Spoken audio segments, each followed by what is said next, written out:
Dewan Pimpinan Pusat Partai Demokrat kemarin menggelar rapat konsolidasi dan penguatan mengantisipasi pengambil alihan kepemimpinan partai pasca KLB Sumatera Utara. Dan sejumlah DPD Partai Demokrat menyatakan tetap solid di bawah kepemimpinan Agus Harimurti Yudhoyono. Beretika, tidak menggunakan moral. Dewan Pimpinan Pusat Partai Demokrat sore tadi menggelar rapat konsolidasi dan penguatan mengantisipasi pengambil alihan kepemimpinan partai pasca KLB Sumatera Utara. Ketua Umum Partai Demokrat AHY terus menyemangati kadernya untuk terus menyuarakan ketidakadilan yang sedang menimpa partainya. Sementara itu, sejumlah DPD Partai Demokrat menyatakan dukungan dan loyalitasnya kepada Ketua Umum Agus Harimurti Yudhoyono.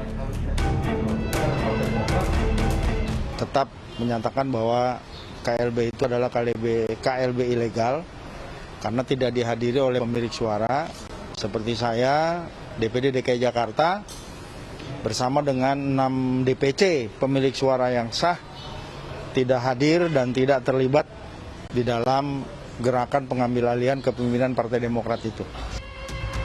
Dukungan juga datang dari daerah istimewa Yogyakarta yang secara tegas tidak mengakui Kongres Luar Biasa Sumatera Utara yang menetapkan Muldoko sebagai ketua umum. Misalnya ada dari anggota kita, kader kita atau pengurus kita yang datang ke sana, yang mengikuti dan dia mempunyai hak suara di dalam KLB tersebut, jelas kita akan menjatuhkan sebuah sanksi di mana itu sesuai dengan ADART di dalam aturan Partai Demokrat itu sendiri.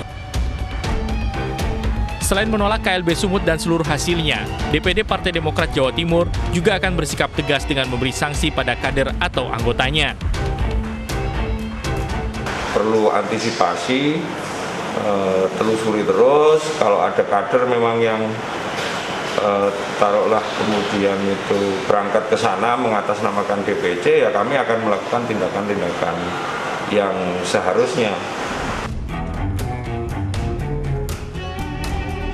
Sementara itu, DPD Partai Demokrat Jawa Tengah akan melaporkan 14 orang yang mengaku sebagai Ketua DPC Demokrat Jawa Tengah yang datang di KLB Sumut ke polisi. Syarat KLB harus Ketua DPC, bukan diwakili. Kalaupun misalnya diwakili, pasti ada tanda tangan Ketua DPC, maka kami akan polisikan itu. Rinto menambahkan beberapa ketua DPC Demokrat Jawa Tengah sebelumnya diiming-imingi uang 100 juta rupiah untuk ikut KLB Partai Demokrat di Sumatera Utara. Tim Liputan iNews melaporkan. Pemirsa, Partai Demokrat versi KLB Deli Serdang mengklaim sebagai pihak yang paling sah. Mereka pun akan mendaftarkan pengurus ke Kemenkumham dan sementara kubu AHY telah memperingatkan Kemenkumham untuk tidak mengesahkan pengurus hasil KLB Deli Serdang.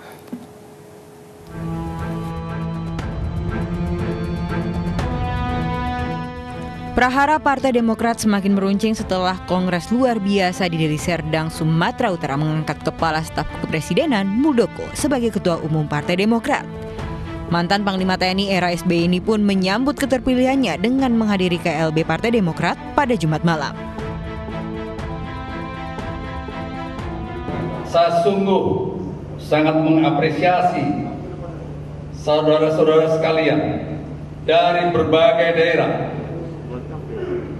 DPD, DPC, dan organisasi saya, para pendiri, para senior yang telah berani memperjuangkan cita-cita, yaitu sebuah partai Demokrat yang demokratis, terbuka, dan modern.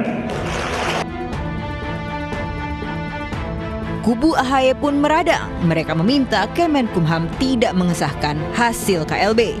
Ketua Majelis Tinggi Partai Demokrat Susilo Bambang Yudhoyono pun angkat bicara.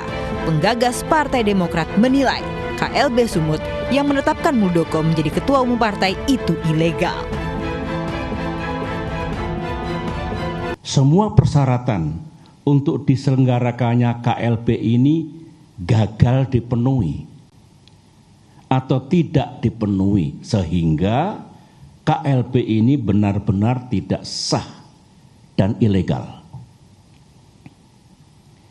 Saya dengar ada akal-akalan dari pihak KSP Muldoko dan para pelaku kudeta bahwa sebelum mengangkat KSP Muldoko menjadi Ketua Umum Partai Demokrat ilegal, AD dan ART yang sah diubah. Rencananya, pengurus Partai Demokrat versi KLB Sumut akan mendaftarkan diri ke Kementerian Hukum dan HAM dalam waktu dekat. Tim Liputan iNews melaporkan. Menteri Koordinator Bidang Politik, Hukum, dan Keamanan Mahfud MD menegaskan pengurus Partai Demokrat yang sah dan resmi tercatat di pemerintah di bawah Agus Harimurti Yudhoyono. Mahfud menegaskan pula belum ada laporan resmi terkait pelaksanaan Kongres Luar Biasa Partai Demokrat yang menunjuk Muldoko sebagai Ketua Umum. Pemerintah belum ada secara resmi laporan tentang KLB itu. Jadi tidak ada masalah hukum sekarang. Pengurusnya yang resmi di kantor pemerintah itu adalah AHY. Ya, AHY putra Susilo Bambang Yudhoyono. Nah, itu yang sampai sekarang ada. Nah, kalau terjadi perkembangan baru nanti misalnya dari KLB misalnya ya, orang yang misalnya dari kelompok yang menyatakan KLB di Deli Serdang itu lalu melapor, ini hasilnya baru pemerintah menilai apakah ini sah apa tidak, sesuai dengan undang-undang apa tidak, sesuai dengan ADART atau tidak, penyelenggaranya siapa, baru kita nilai nanti. Nanti pemerintah akan memutuskan, oh ini sah, ini tidak sah, dan seterusnya. Nah, nanti silahkan pemerintah akan berpedoman pada aturan-aturan itu. Pemirsa, kisruh Partai Demokrat berawal saat Ketua Umumnya Agus Harimurti Yudhoyono menyatakan ada kudeta dari internal dan eksternal partai. Sejumlah nama seperti mantan Sekretaris Partai Demokrat Marzuki Ali dan Kepala Kantor Staf Presiden Muldoko dituding terlibat. Muldoko sempat mengelak tuduhan, namun dugaan pun terjawab dalam Kongres Luar Biasa.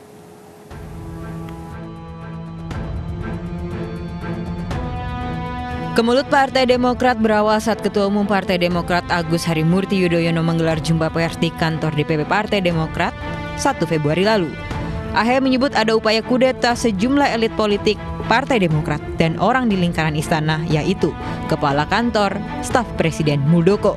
Adanya gerakan politik yang mengarah pada upaya pengambil alihan kepemimpinan Partai Demokrat secara paksa yang tentu mengancam kedaulatan dan eksistensi Partai Demokrat. Menurut kesaksian dan testimoni banyak pihak yang kami dapatkan, gerakan ini melibatkan pejabat penting pemerintahan. Muldoko merespon, ia membantah terlibat dalam kudeta Partai Demokrat. Ia meminta AHY untuk tidak mudah terbawa perasaan. Ya, saya sebenarnya prihatin gitu ya, melihat situasi itu. Karena saya juga bagian yang mencintai Demokrat. Saran saya ya, menjadi seorang pemimpin adalah seorang pemimpin yang kuat. Jangan mudah baperan. Isu kudeta pun terus bergulir. Mantan Sekjen Partai Demokrat Marzuki Ali disebut-sebut sebagai pengkhianat di tubuh Demokrat. Ia pun membantah tuduhan itu. Masa dia nggak bisa kendalikan mau fitnah orang? Ini nggak main-main fitnah ini. Kalau dibawa ke masalah hukum, apalagi di ruang publik difitnah, ini bisa masalah besar. Jadi nggak main-main fitnah ini. Tidak ingin usut menjadi liar, Ketua Majelis Tinggi Partai Demokrat Susilo Bambang Yudhoyono turun gunung. SB dengan tegas menyatakan siap menjadi benteng Partai Demokrat. Partai Demokrat justru berpendapat apa yang dilakukan Muldoko tersebut sangat mengganggu dan merugikan nama baik beliau. Mantan Panglima TNI di era SBY pun mengaku akan lakukan langkah-langkah tertentu jika dirinya terus disebut-sebut dalam kisruh Partai Demokrat. Dan saya ingin mengingatkan semuanya, ya, saya ingin mengingatkan, itu, karena saya bisa, sangat mungkin, ya, melakukan apa itu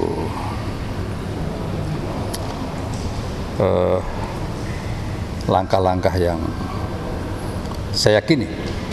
Tak lama, Partai Demokrat memecat 7 kader yang terlibat dalam rencana kudeta. Kini dalam Kongres luar biasa, Muldoko terpilih menjadi Ketua Umum Partai Demokrat secara aklamasi bersama dengan sejumlah nama yang sudah disebut-sebut sebelumnya. Tim Liputan iNews melaporkan. Pemirsa, Dewan Pimpinan Pusat Partai Golkar menggelar Rapimnas pertama tahun 2021 pada tanggal 5 dan 6 Maret di kantor DPP Golkar, Jakarta. Dalam Rapimnas, Partai Golkar membahas strategi pemenangan pemilu 2024. Rapat Kerja Nasional dan Rapat Pimpinan Nasional Partai Golkar memasuki hari kedua yang digelar di kantor DPP Partai Golkar di Slipi, Jakarta Barat. Rapimnas kali ini merupakan yang pertama digelar di bawah kepemimpinan Erlangga Hartarto. Sejumlah agenda penting dibahas dalam Rapimnas, antara lain pelaksanaan Pilkada, pemilihan legislatif, dan Pilpres 2024. Karena mau menang. Kalau memenangkan strategi tidak diumbar ke publik. Tapi ujungnya pemilu 2024, target Partai Golkar adalah memenangkan Pileg dan Pilpres, dan mulai segera kita akan mempersiapkan kesiapan daripada jaringan yang ada di Partai Golkar, baik itu di tingkat provinsi, kabupaten kota, desa, kelurahan, dengan strategi-strategi yang tentu mendorong fungsionaris-fungsionaris yang ada untuk difungsikan. Selain terkait pemilu, Rapimnas Golkar juga membahas berbagai keputusan strategis yang berdampak jangka panjang bagi partai. Tim Liputan iNews melaporkan.